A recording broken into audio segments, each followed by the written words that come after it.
we want to be involved with people that are and companies that their horizon is forever. And that's not what private equity does. Their horizon as a company is forever, but their product is flipping these companies. And in many, many, many cases, in the process of doing that, they damage the very thing that makes these companies great.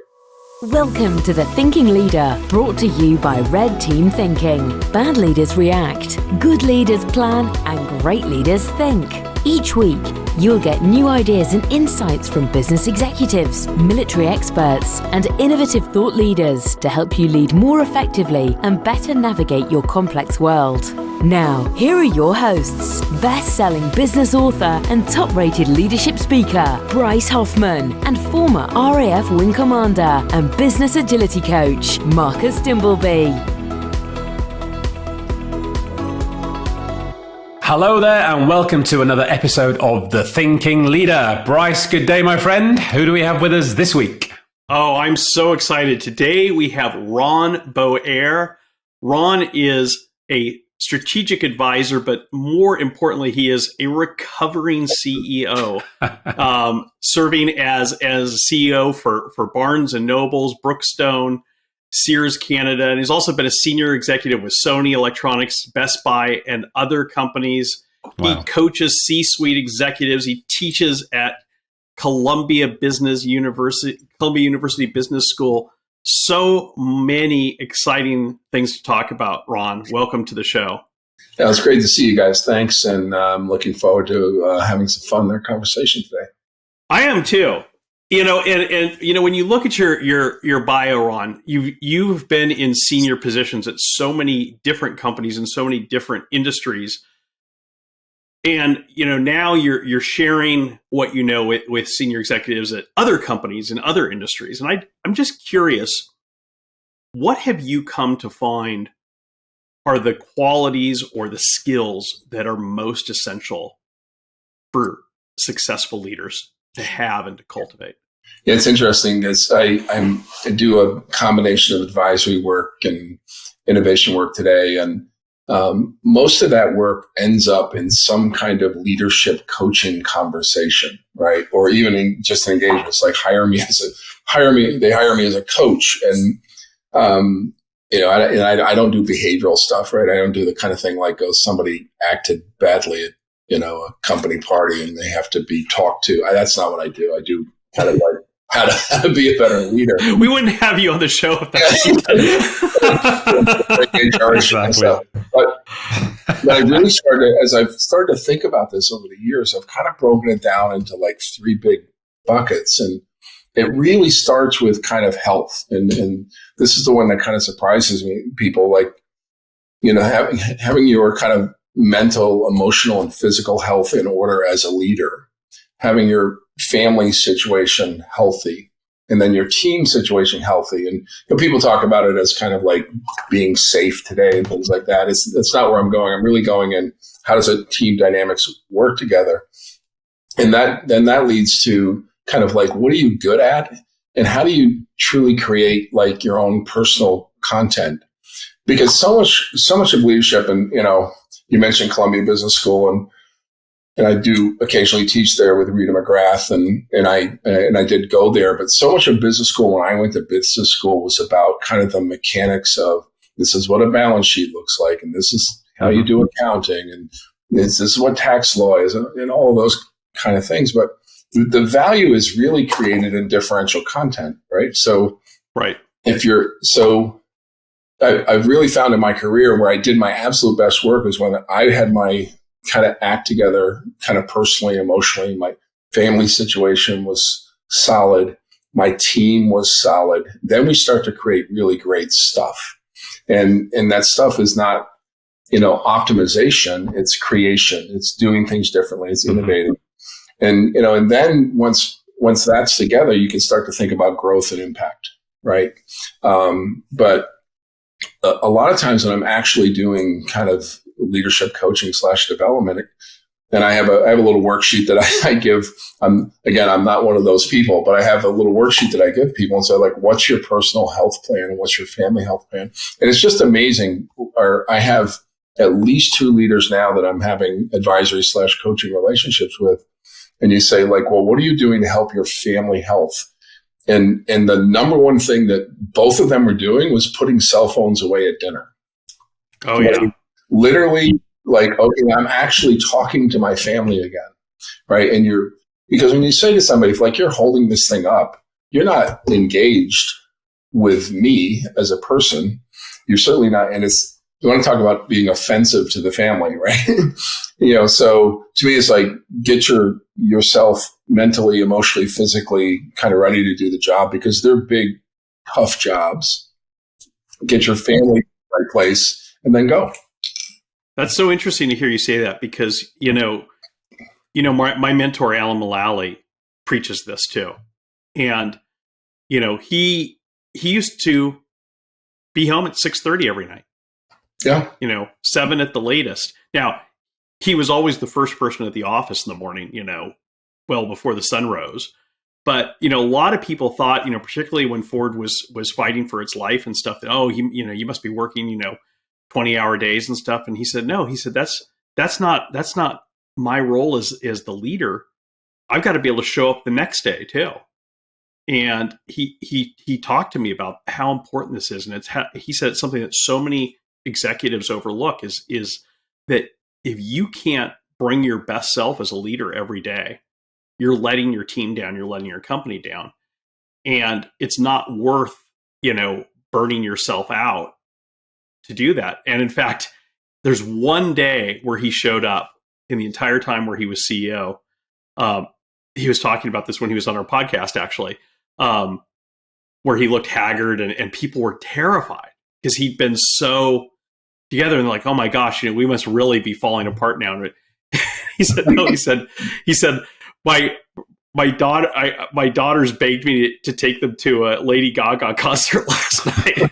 And he said, I was, out there with the young hours. But, you contrast that. Another CEO that I worked closely with around the same time was Sergio Marchionne, who was famously the CEO of, I don't think I could list every company simultaneously, Chrysler, Fiat, Ferrari, Case New Holland, about 10 different companies. And he worked 20, 22 hours a day. First time I met Sergio, to your point, he had over half a dozen Blackberries. He sat down, he put them out on the table in front of him before we started talking. And I said, what do you need half a dozen Blackberries for? I think he had 7 or 8 actually. And he says, well, this one's for Ferrari, this one's for Fiat, this one's for Chrysler. And he was micromanaging everything. And he was an amazing leader. But you know what? He had a heart attack and died in the midst of, this massive business turnaround that he was trying to lead. And it all fell apart. Yeah. He killed himself. Sounds worth that. Yeah, and it's I've seen that one of the individuals I'm coaching that just had a turnover of his boss, and his boss was one of those who famously was always doing kind of this when you were talking to him. And I had a conversation with this gentleman at one point, and they had just made a change in a young leader's assignment. So this young leader, these are the things that leaders do that you just my head explodes. They take this young superstar, promote him into a job that's a little bit different job. He was in kind of development, and they put him into kind of an innovation role. And they give him this project, and they say this project can never fail. It's just on autopilot, and the board loves it, and the CEO loves it, and it's go go go. And this is going to be great for you and your career. He gets going in the project. He moves his family. He has a new child. Goes out on vacation. While he's on vacation, they cancel the project, and they never really said a word to him. He basically got a note saying, hey, your project, and he's a remote worker too, which don't get me started on some of this remote work stuff, but he was a remote worker. So he's abandoned out in the middle of the hinterlands. And so I was calling him for a little check-in because I was advising them on some of the work they do. And he goes, I don't know if you heard, but I don't have a project. I think I've been fired. I don't know. And so I said, don't worry, I'm going to see this gentleman the next day. And I'm sitting there and I'm like, what, do you realize you fired so-and-so. He goes, what do you mean? I go, well, he thinks he's fired. Like, nobody's talked to him. His project's disappeared. And of course, in this case, he did do it. In the middle of the meeting, he sends him a text. He goes, I'm going to talk to him tonight. But this distracted leadership where he's so busy micromanaging everything else, he can't manage what I would call the health of his organization. Mm-hmm. And the health of the health's so important, isn't it? And the health of your organization and your people has to be and I did a comment on this on LinkedIn today. If you're a leader today and you're not putting your people first, if you're not enabling the environment for your people to grow within, to feel secure, to feel challenged appropriately, and to be able to have absolute clarity on what's going on, then to me, you're failing as a leader. In this day and age where things are so complex and, as you said, moving at such a pace, people need that assurance that somebody upstairs is looking out for them, just as you expect your parents to as a youngster. And I think that's one of the biggest shifts that leaders have failed to come to grasps with over the last few years. And as you said, they're too busy wrapped up in their own little worlds and mobile phones and cells and they're not focusing where they should be. Yeah, and it's unbelievably common now. Thankfully, this gentleman moved on literally just a couple months later. But the damage he did to this young leader is I don't know if it's irreparable, but it's significant. I mean, imagine that you're 31 years old, you got 2 kids, you just moved for this company, and all of a sudden, bang, it's gone, and there's nobody on the phone going, "Hey, it's gone. Here's what we're going to do." So I kind of stepped in as kind of the proxy leader and said, all right, here's what we're going to do. We're going to do a postmortem on what you did, what went really well, what went badly. You and I are going to have some sessions where you're going to go in the bathroom, look in the mirror and go, honestly to yourself, I did this really badly and I should have done that differently. That stuff we're not writing down, but you're going to learn from it. At the end of the day, this story, unfortunately, did not end well even in the long term because this gentleman left the company. So here they had a rising star. They put him in this new job that was supposed to be this magical thing for himself, his career, the company. And the net result is the project's gone and he's gone. Now think of the investment there that's just right down the drain. It's huge. But think of the failing there again. And when we hear this so much, I saw it in the military, we see it in every walk of industry where that awful, the rising star, the A player, they're good at their job. And then they move them into these positions that are nothing to do with what they've done. It's that Peter Principle concept, isn't it? Yeah. Where, and you drop these poor individuals in there without any training, the lack of quality management and leadership training that doesn't exist out there today. Some online digital click-through course or a one-day away a year. And then you put these individuals in there who are highly capable. And therefore, it's an even bigger and harder fall for them when they do fall off that pedestal because they're not in their comfort zone anymore. They're not in the thing that they were doing well, and they've been abandoned almost, as we often see, out in the wild with something that they've not touched before. Well, and you don't give them space to fail. I'll tell you, I want to share a quote that I was so impressed with this. I was watching a documentary on Niki Lauda, and I wrote this down because this is an amazing quote. Niki, probably one of the greatest drivers in history, said, "Winning is one thing, but out of losing, I always learned more." Yeah. And, I wrote that down because that's so true in business too. It's so true in everything. Mm-hmm. And as you talk, Ron, I'm thinking that's the thing is so few organizations give room for these rock stars, these rising stars to make mistakes and learn from those mistakes. Yeah. I mean, when I was first of all, I'm a huge Niki fan. He passed away last year. Yeah. And he's a great example of somebody I think that grew beyond their initial course. So initially he's a great race car driver and he had that horrific crash. And a week later, he's coming back from it. I know. So he finishes his race career and his second career, I think, was more successful than his first career working with Mercedes-Benz. And he helped create that Mercedes-Benz team that just dominated the sport. I mean, they were the New England Patriots of F1 racing for the last 10 years. Just incredible what he did. Almost to the side as kind of this senior leader, calming hand on the back of that team. Anyways, when I was a young leader at Sony, first of all, they actually had a training program for leaders, Sony Management 101 and Management 102. And it was Sony US, so very US oriented. And when I got my first big promotion there, I was a very young guy. I was that rising star. And they didn't put me in a combat zone with a no-lose scenario. They put me in the worst business in the company. And I ran the New England region. I was a regional vice president, salesperson. I ran the New England region, and it was right after, digital had gone bankrupt, and, unemployment in New England was like 13%. And they're like, you can't screw this up. So go ahead, have a good time.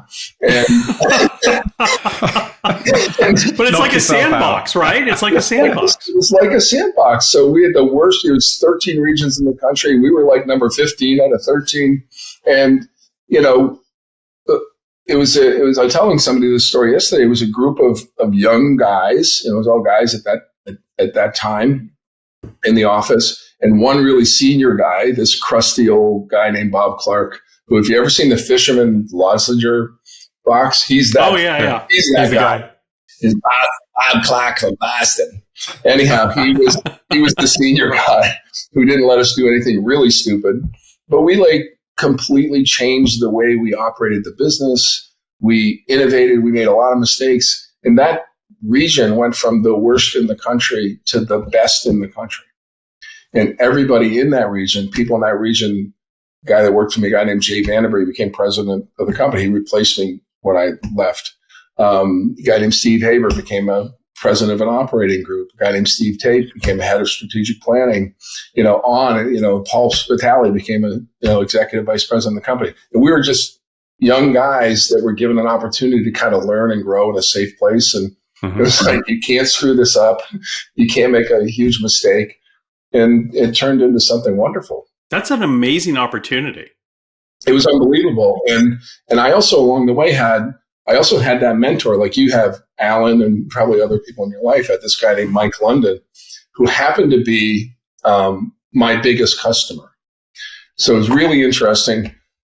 I went up there as like a 27-year-old. I was 27, so of course I knew everything in the world. You're a genius when you're 27. And one of the things I really do as a leader is the older I get, the dumber I get. I wish. So my boss at that point was a guy named Tony Piazza, and he had run that region before, and he had become a very senior guy in the company. And he went out to introduce me to my biggest customer, the company called Lechmere. I don't know if you ever heard of Lechmere, but back in the day, Lechmere was the place in Boston to shop, general merchandiser, hard goods, everything from, kitchen appliances, electronics, that kind of stuff. And they were bought by Montgomery Wards, who promptly destroyed the business. But anyways, some companies have innate skills. That was one of theirs. Anyways, he introduces me to this guy, Mike. And he goes, Mike, this is Ron. He's the new regional vice president. Do me a favor and teach him the business. And I remember looking at him and thinking to myself, are you out of your mind? You just told my biggest customer, I don't know what the hell I'm doing. But what he knew two things. One, I didn't know what the hell I was doing. And two, he knew that Mike was the kind of person that would do that. He would adopt me. He would put his arm around my back and teach me, and at the same time be a tough customer. Mm-hmm. And Mike used to call me. I would drive to the office back in the day, get in the office, 7:30 in the morning. At 8:00 every Monday morning, my phone would ring. No caller ID. I'd go, good morning, Mike. How are you? And he would say, hey, did you see what Mitsubishi did this past weekend? Did you see what this retailer did this past weekend? And he was teaching me the business. And to this day, he's a great mentor. And there's a great story about he eventually became the chief merchant at Best Buy.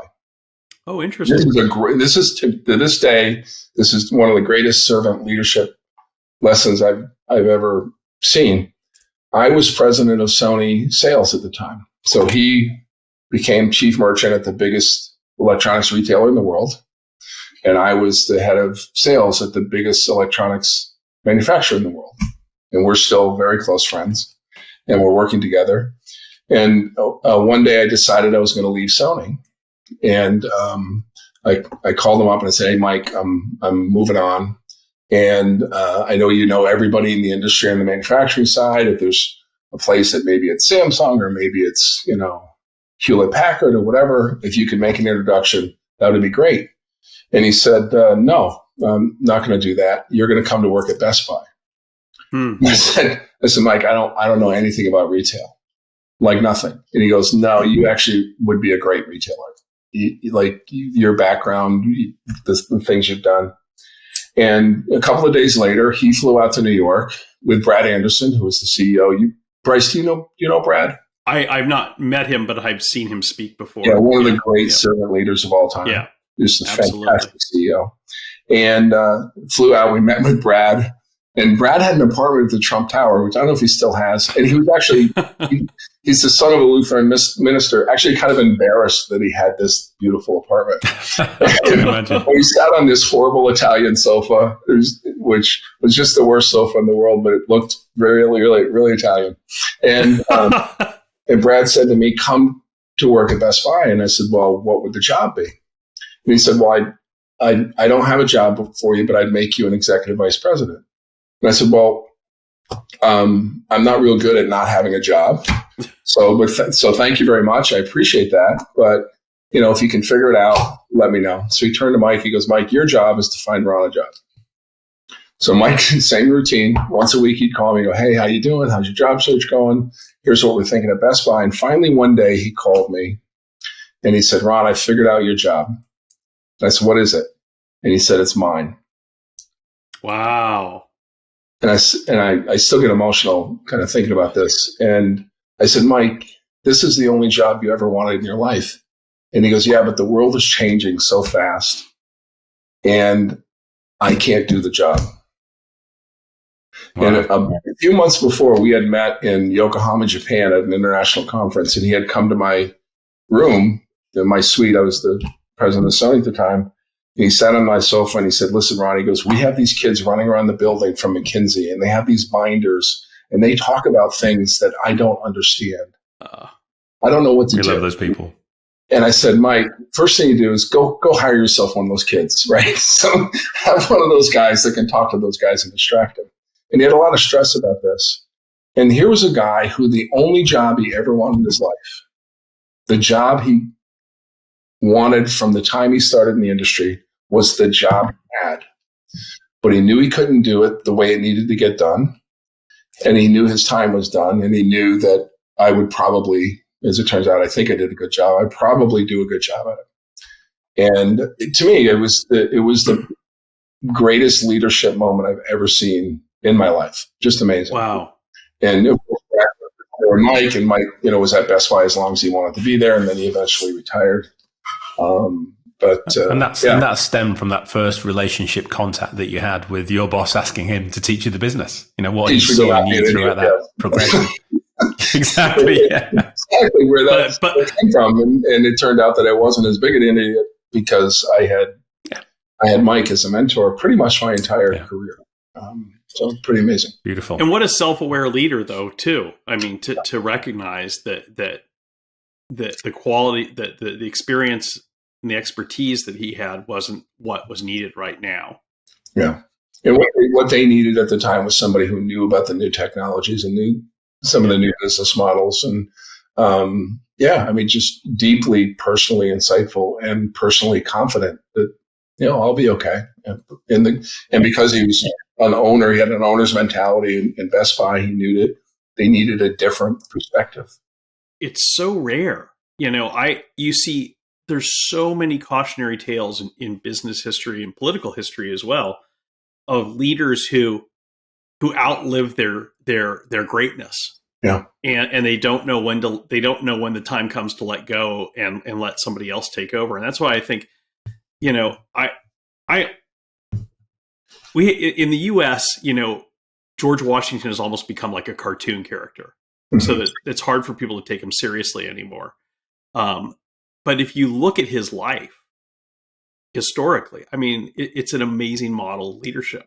Yeah. How many people could just walk away from being the head of state and not just walk away, He walked away and he never spoke about politics again.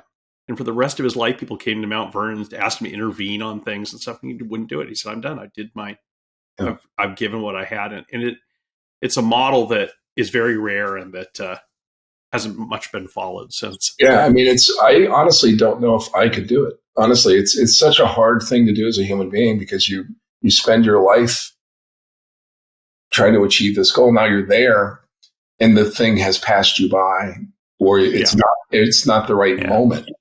Right. And how many people have the courage to look in the mirror and go, yeah. But I think there's multiple options to this, isn't there? We can unpick it. It's, do people just put their head in the sand, realize they can't do it, but carry on, as Bryce said, they hang on there and keep going, which is dangerous? Or do you have that humility where you say, look, I don't know how to do this, and you search for that younger individual to help you out, or you go and read up? And we had Mick Paisley on last year, and he was saying it, and he's a chief security and resilience officer. And he said he spends 60 to 90 minutes every day reading up. He said, because I have to. You know, he's got a young bunch of tech super geniuses working for him. He said, I have to keep ahead of the game just to keep on par with them. Yeah. And then you've got the imposter syndrome, where people are trying to wing it and pretend they know what's going on. So you've got sort of three variations of different leadership styles that you've got to try and assess and understand if you're going in to help them and work out where they're at to help them as well. Because obviously we're going back to that first comment of your personal health when you're dealing with that sort of pressure. It's what kills people. Yeah. And not having a plan, right? So not having the ability to, I talk about my current career as Ron 3.0, not having the ability to go, I could go do something else. And yeah, right. We would be fine. And, I left the private equity turnaround kind of phase of my career a few years ago.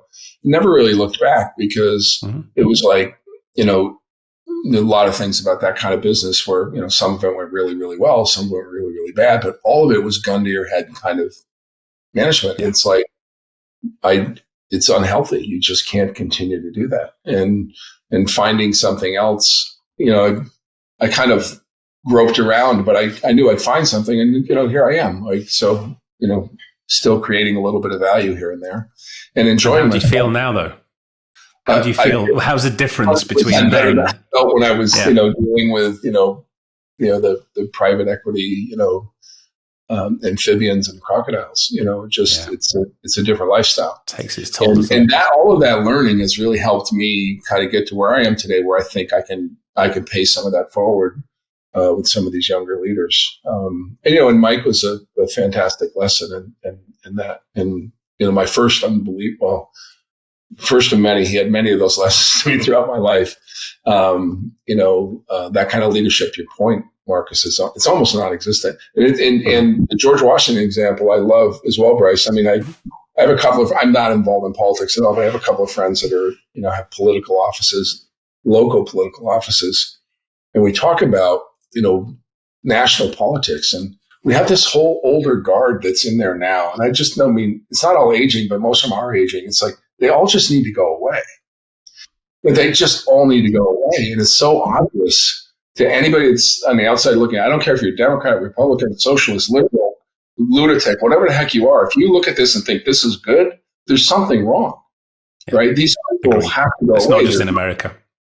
They've been doing it so long, and they can't change, and they're just, to your point, Marcus, hanging on to the power. They just can't let go. Well, look at the flip side of the Washington story. I mean, there's a lot I admire about Winston Churchill, but he hung on as prime minister well past his ability to lead the UK, and he almost destroyed his legacy in the process. Yeah. You got to know what you're good at and let go.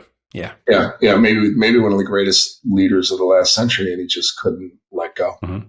I mean, to the point that he probably, was starting to have age-related impairment, and his staff knew it, and he couldn't talk him out of it.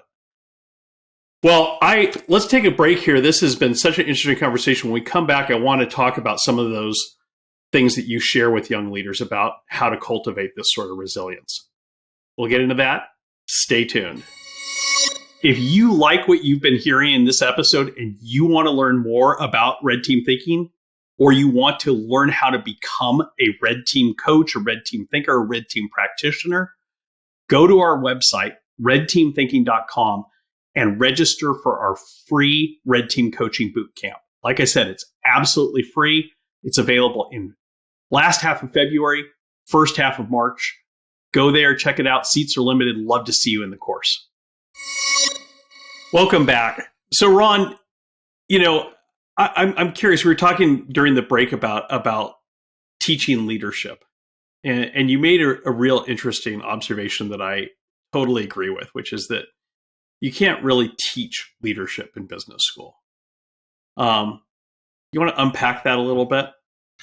Yeah, I mean, I think it's so much of leadership. I mean, you go to business school and they teach you about, T accounts and where the numbers go on the balance sheet. It's to me, it's really impossible to teach people how to behave and how to truly understand who they are as a person and what their values are and use those values to get things done. I'll give you a great example. When I was going to Columbia Business School, one of the young ladies there was a vice president of ethics for Enron.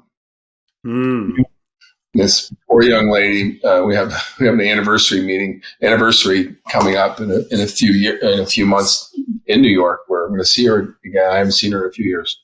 She had taken a job with Enron as like a VP of ethics and compliance about 4 months before they went belly up. Right, and this happened right in the middle of our class.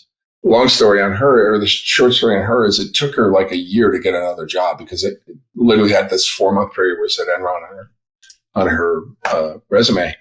So the students said, listen, we want to, have an ethics course included in our curriculum here in the business school. And the school said at that point, well, we don't have an ethics course in the business school. That's in the law school. And so the obvious question was like, then what is ethics?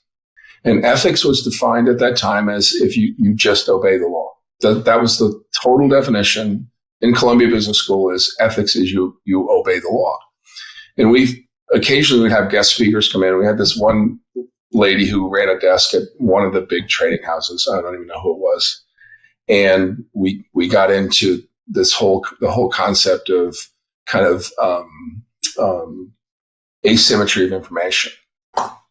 And her answer was, well, it's just buyer beware. If we have information they don't have, we get a trading advantage from it and we make money and they lose money, that's just the way it is. And I can tell you the class exploded. Like literally people were like out of their minds. And I said, I can't even believe you're here. I can't believe you're allowed in this building to say, you just said to me, cheating's legal. Yeah. That's what you said. And so anyhow, now Columbia Business School now has an ethics class. I have no idea what they teach because I haven't gone to it, but leadership is really, it's values based. And then going back to Brad Anderson, who I talked briefly about before, when I went to work at Best Buy, he would talk a lot about servant leadership. And he gave me this book, as you can see that. Wow, look at that. Audrey's servant leadership. Yeah. And I've probably given away 1,000 copies of this book. So he gave me this book. Excellent book. Which I actually read. And this is Autry's. And there's a couple people who have written on servant leadership, but there's a page in here that I've used with I've tried to live this, but the 5 ways of being authentic, vulnerable, accepting, present. And the one that's really, really difficult, useful. Right? Yeah. So when I'm talking to young leaders, the first thing I do is send them the book. And then we, authenticity, ethical, useful leadership. It's really rare, that a leader stands up and says, so I know, when I was a CEO or a leader in a company and somebody came to me and I said, ask them a question and they said, I don't know. I knew I was on the right path. Yeah. Right? Because if they had the intestinal fortitude to say, I don't know, then you knew that, okay, now this person's being truthful with me. Now we can work on this. And more than truthful.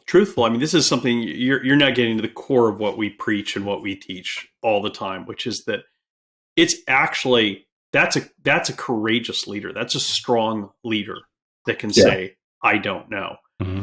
It's when a leader doesn't know and acts like they do.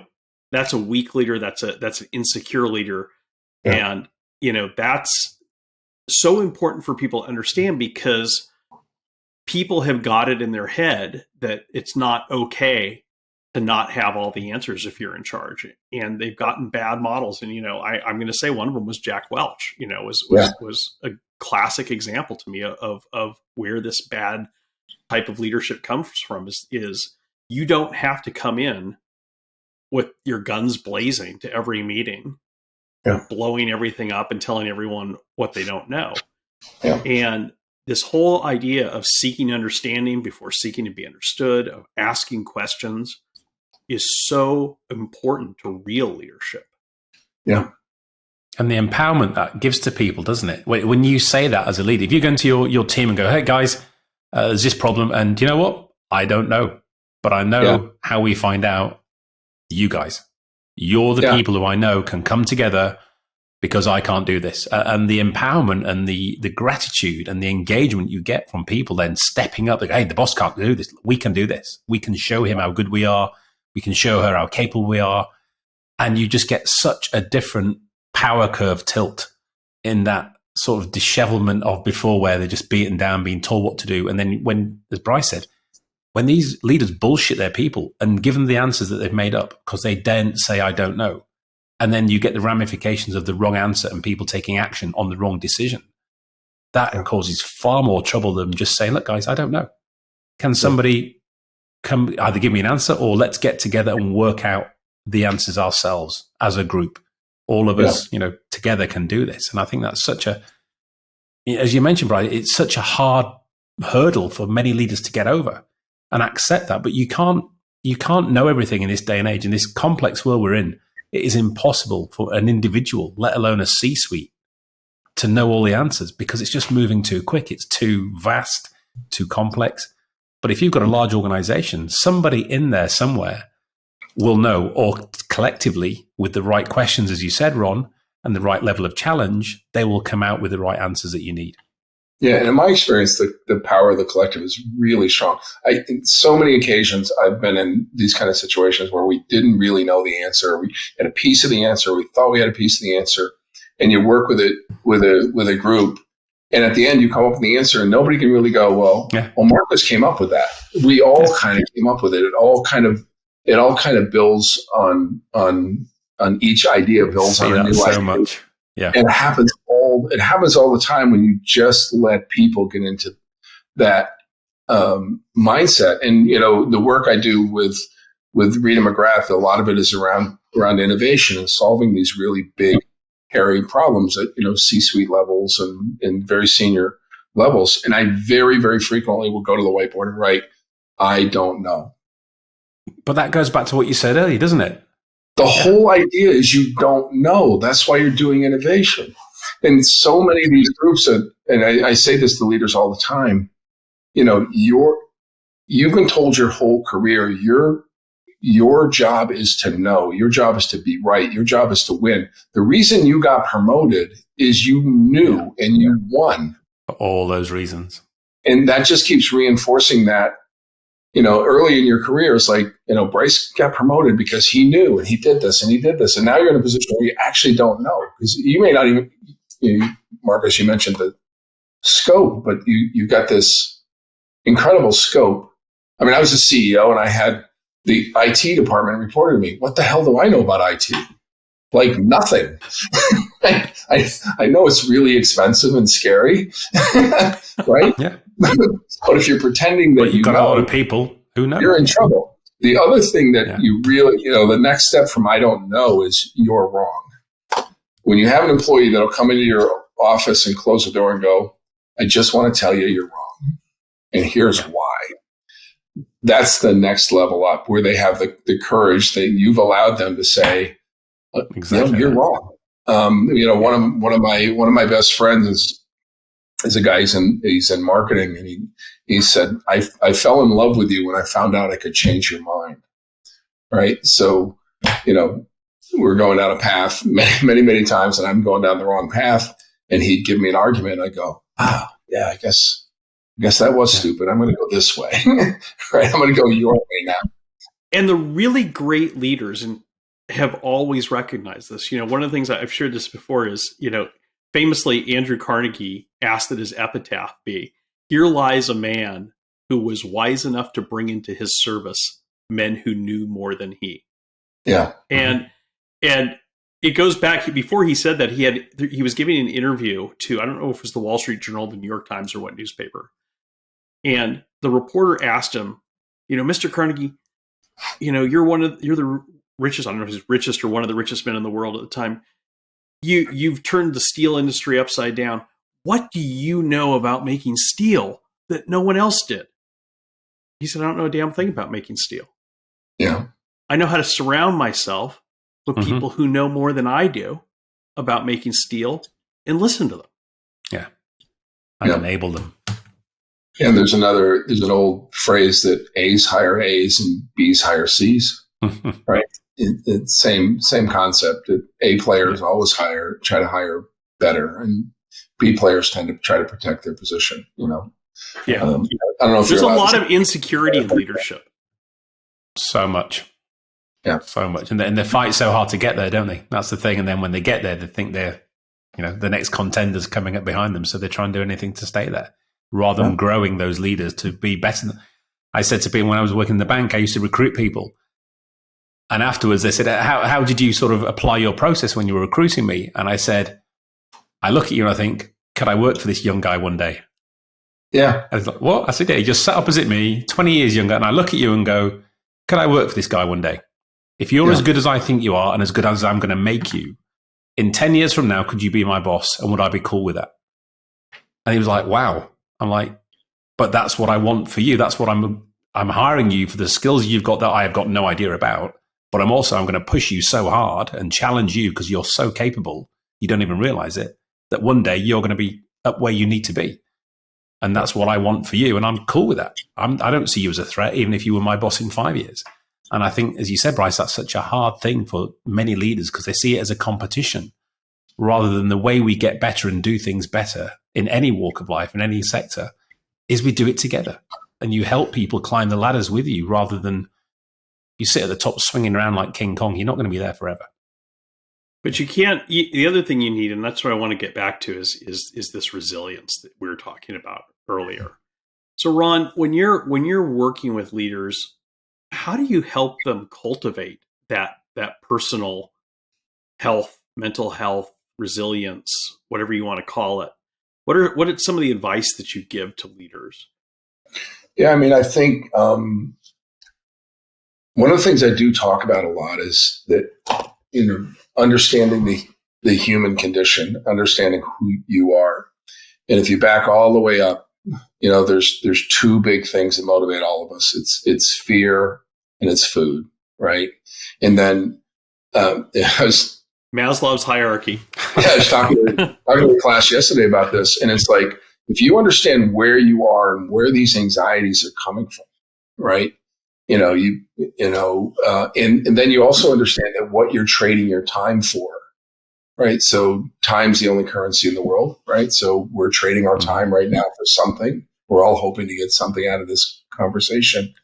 You can then set your priorities right, and you can set your mental framing and your personal plan in a way that creates these safety zones for you. And that goes back to your content strategy, your mental health, your emotional health, and the strategy you have to build your own personal content and capabilities. So, Marcus, you weren't afraid of hiring somebody better than you because you weren't afraid about getting the next job, right? If you were terrified that, you were going to get fired in 3 years, or somebody was going to discover that this guy Bryce working for you was way smarter than you, you never hired Bryce, right? So, building that roadmap, that personal success roadmap, that personal content roadmap, and then being very, very kind of aware of like where you are, why do you feel the way you feel, why are you doing what you're doing? is really, really powerful. And using examples, this young guy who was we talked about in the first session, who was like a rising star, and he was putting this job. Part of his issue when he was feeling all of his anxieties, he didn't have that plan. He didn't know where he was going. Right? They put him in this job, and it's like, here you are. We love you a lot. And here's this big job, and Norton 360 is trying to block something here. Here's this big job, and go. And then when the job blew up, there was no next thing. Because he was allowing himself to be ushered along by someone else. Exactly. He's just kind of moving along. So I spent a lot of time with him saying, okay, well, let's first talk about what happened here. And now let's talk about who you are and what you want to achieve. And he's gonna be way fine. The kid's super smart and capable, and he'll be good. But I think that so much of, especially young leaders, is like the race to the next job, the fear of failure, I've moved to a corner cube. Now I've moved to an office. Now I've moved to that whole thing. That they get obsessed on that instead of like really kind of building their own personal content plan and their own strategy for growth. And they don't enjoy the ride either, do they? They're so focused. You said, I love that, looking for the next promotion. Enjoy the ride, get in the role, enjoy that power of being the leader, because the power you have to manage people, to support people, to engage people, to make a difference in their lives. I think it's one of the most fortuitous things that you can ever bestow upon anybody, to empower them with that capability.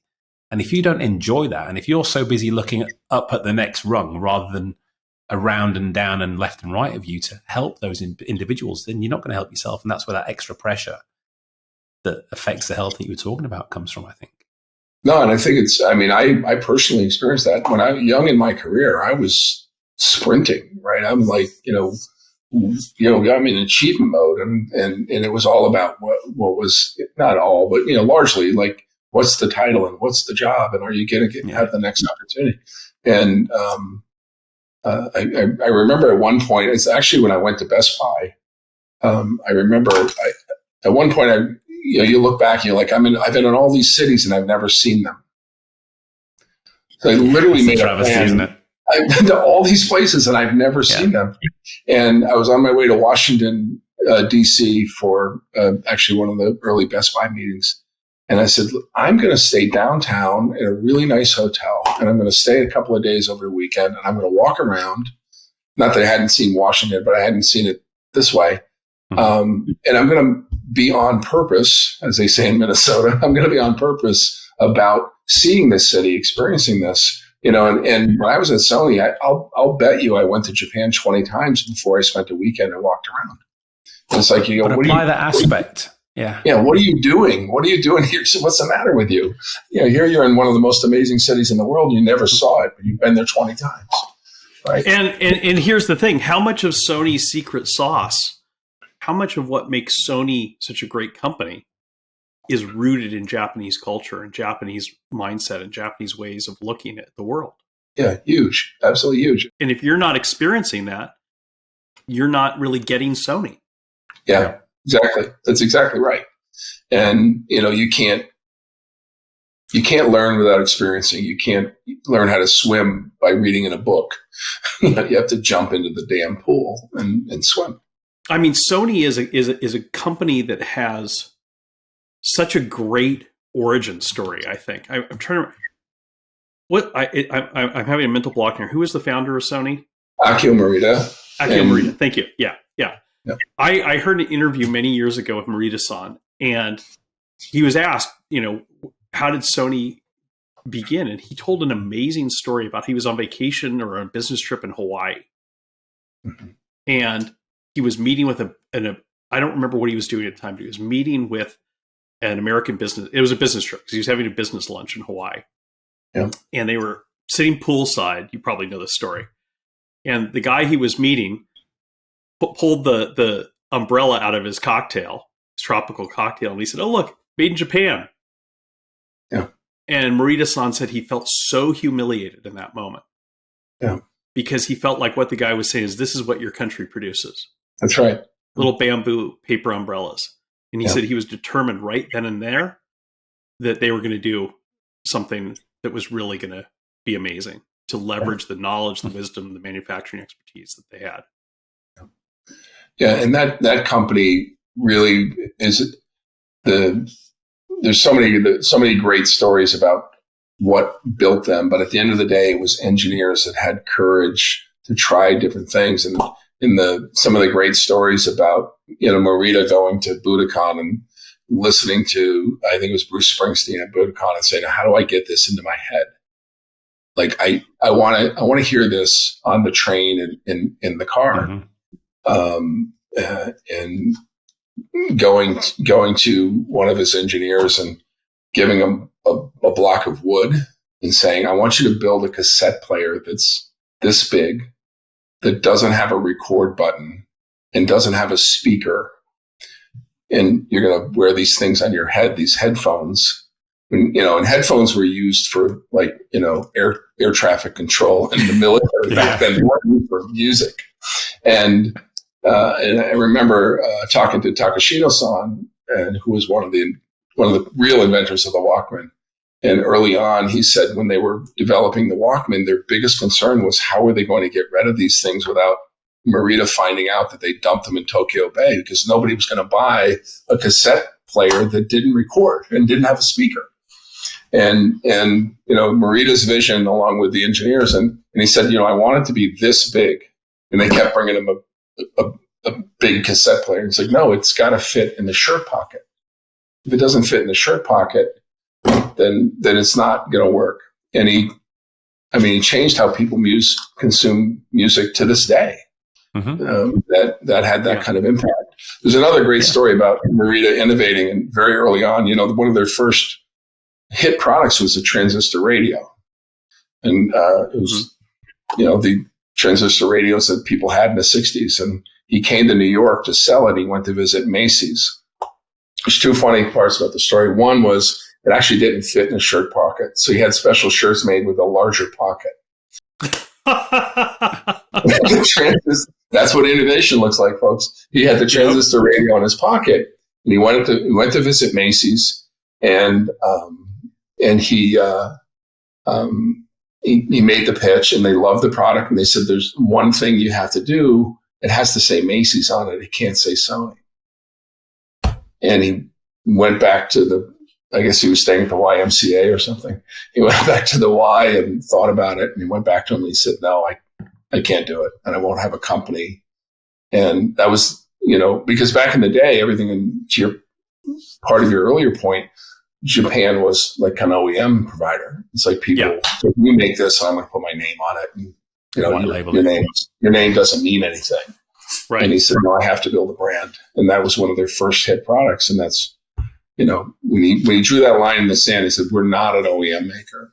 That's not what we do. We're a brand. And that was a very powerful decision. And to this day, that's how they, it's about the brand, and it's about driving truly innovative products. That's a question 3 moment for us, isn't it, Bryce? What are we choosing not to do, and the difference that made? So that's why we have a tool we call 6 strategic questions, and question number 3 is if you choose to do this, what are you choosing not to do? Yeah. And there's 2 parts to it. Part of it is a simple time value of money question of priorities. Yep. You have limited time, limited personnel, limited resources. You deploy them on this. What are you not deploying on? But the more important part is about that. Is what are you choosing not to do? And in that case, the choice is really clear. He was choosing not to be an OEM.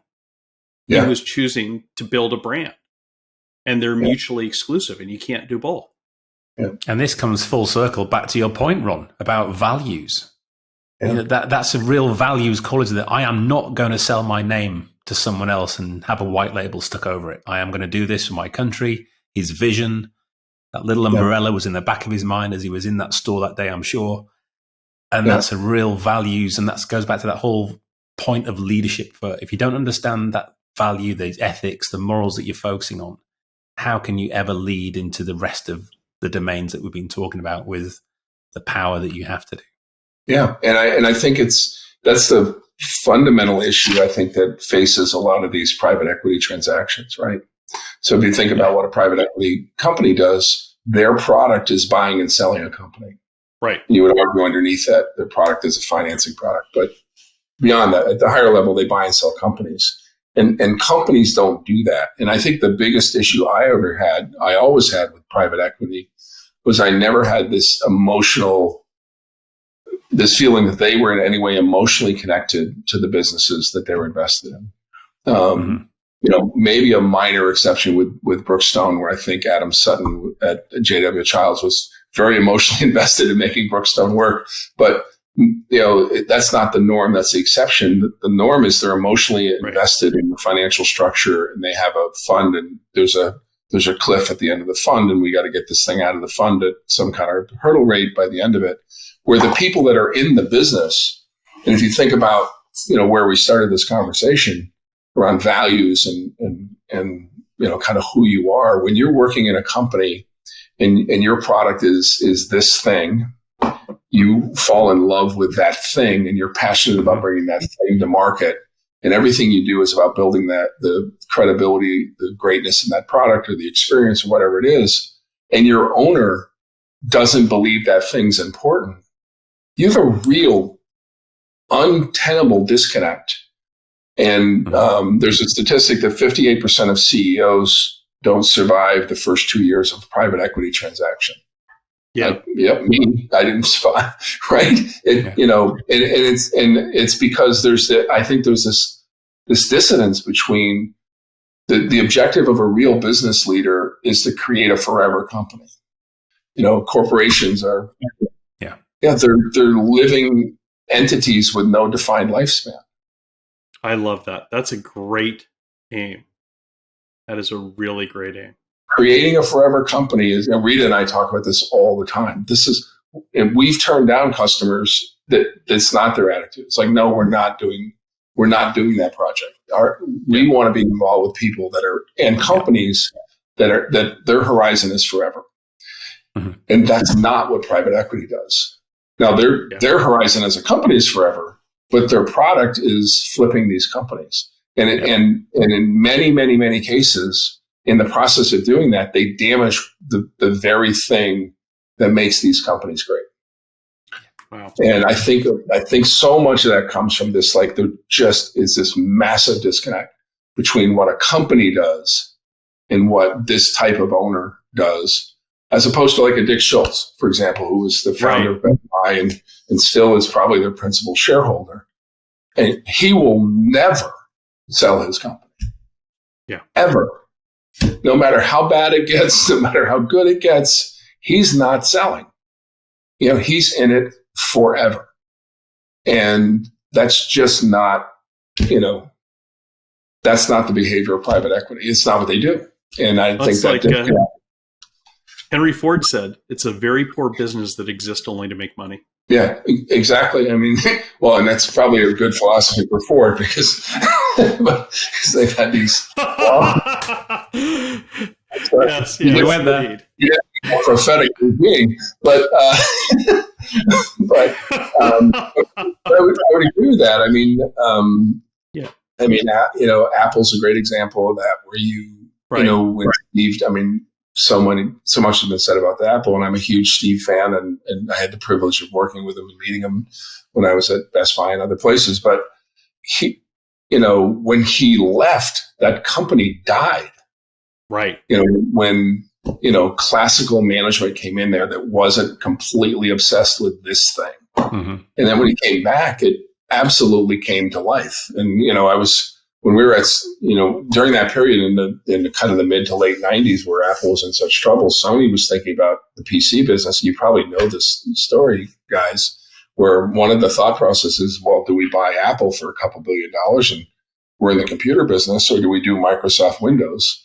And thankfully, they made the wrong decision and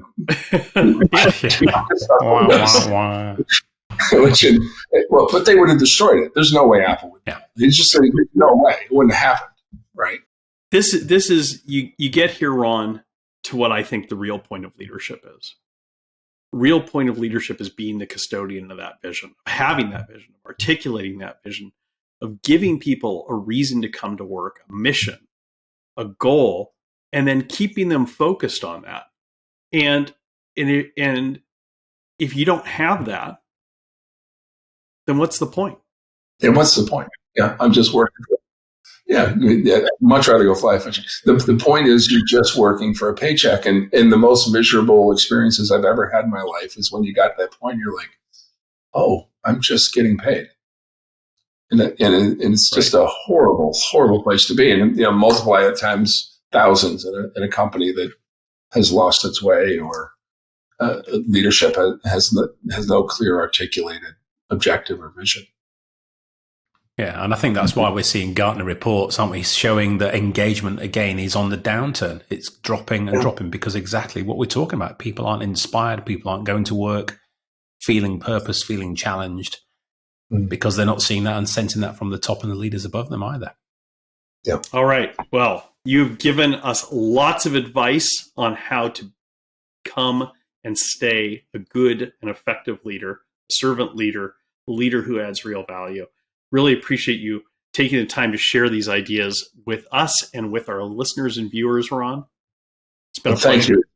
It's really been my pleasure and a privilege spending some time with you guys. Bryce, I've read at least one of your book at least six times. Really appreciate the time. It's an honor to meet both of you. And, it does help you get to sleep at night. More than that. Thank you. Thank you. All right.